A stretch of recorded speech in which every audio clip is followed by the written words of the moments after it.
A l'aide d'un laser, vous pourrez préciser l'implantation de la cloison mur à mur pour la préparation des deux montants.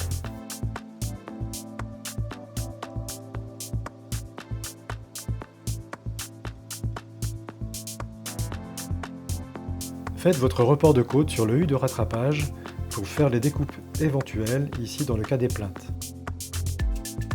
Positionnez les joints acoustiques sur la longueur du U de rattrapage.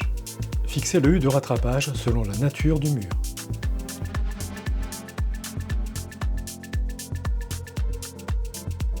Prenez maintenant le montant et effectuez des reports de côte pour découpes éventuelles. Percez tous les 50 cm pour accueillir les platines de vérin. Faites ressortir la tige filetée au-delà de la platine. Elle vous servira ensuite au réglage des montants une fois insérés dans le U de rattrapage.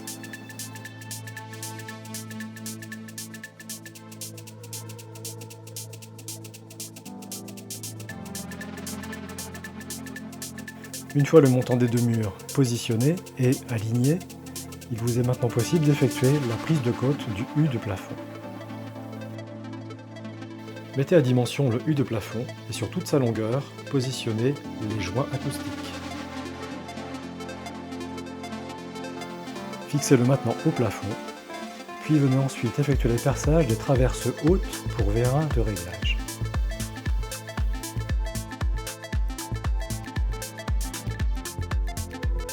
Insérez comme précédemment les platines de vérin dans les différentes traverses. L'assemblage des traverses s'effectue par le biais d'agrafes que vous viendrez clipser sur les montants, puis insérerez la traverse sur le bout de l'agrafe et pour effectuer le serrage avec la canne grâce à la clé C6. Référez-vous au plan pour utiliser les parts closes et positionner en hauteur les agrafes.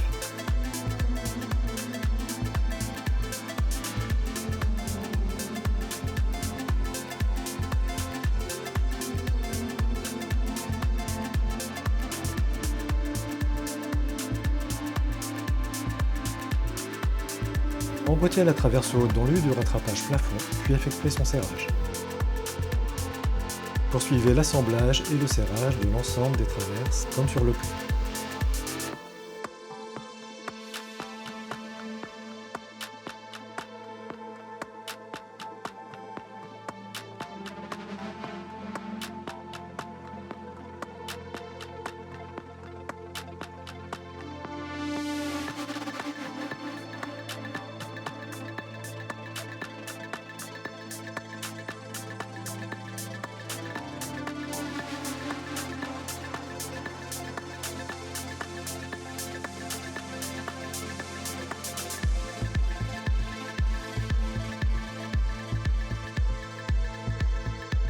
L'ensemble de la structure maintenant assemblée, vérifiez l'alignement et la largeur de porte avant fixation au sol.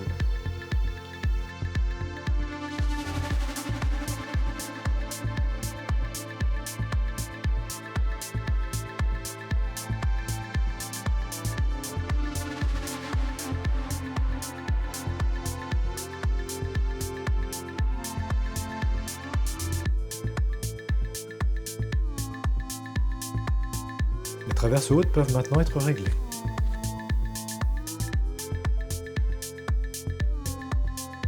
Si votre cloison comporte des panneaux de remplissage, vous viendrez clipser les écarteurs sur l'ensemble du cadre.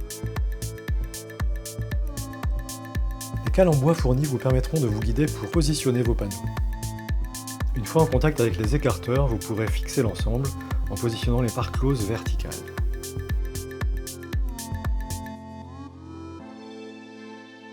Disposez maintenant les couches d'isolant entre les panneaux.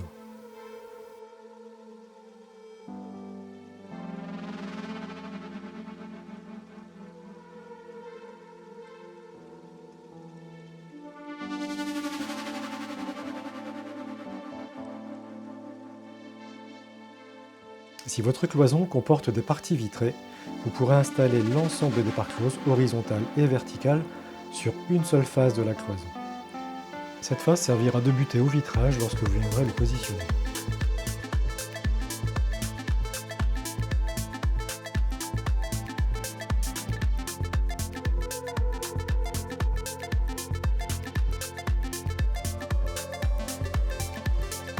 Afin de mettre en place l'ouverture, nous allons maintenant installer la traverse haute d'huisserie. Son assemblage s'effectue en la clipsant.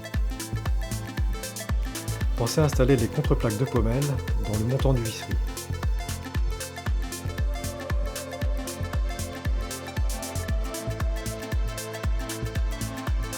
Une fois clipsé le cadre de porte, il est maintenant possible de positionner les parts closes de l'imposte toujours sur une surface.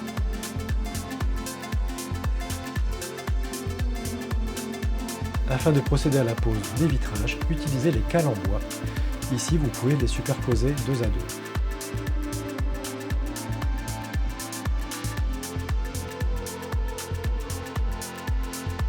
Le vitrage prend appui sur les cales en bois positionnées dans les rainures. Bloquez maintenant l'ensemble à l'aide des parts closes.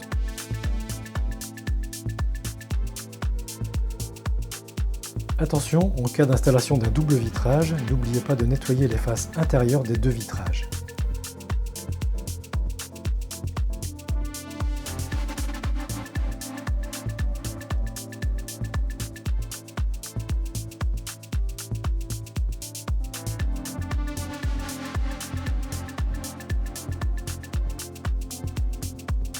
Et maintenant les pommelles hautes avec la porte, puis basse et enfin intermédiaire.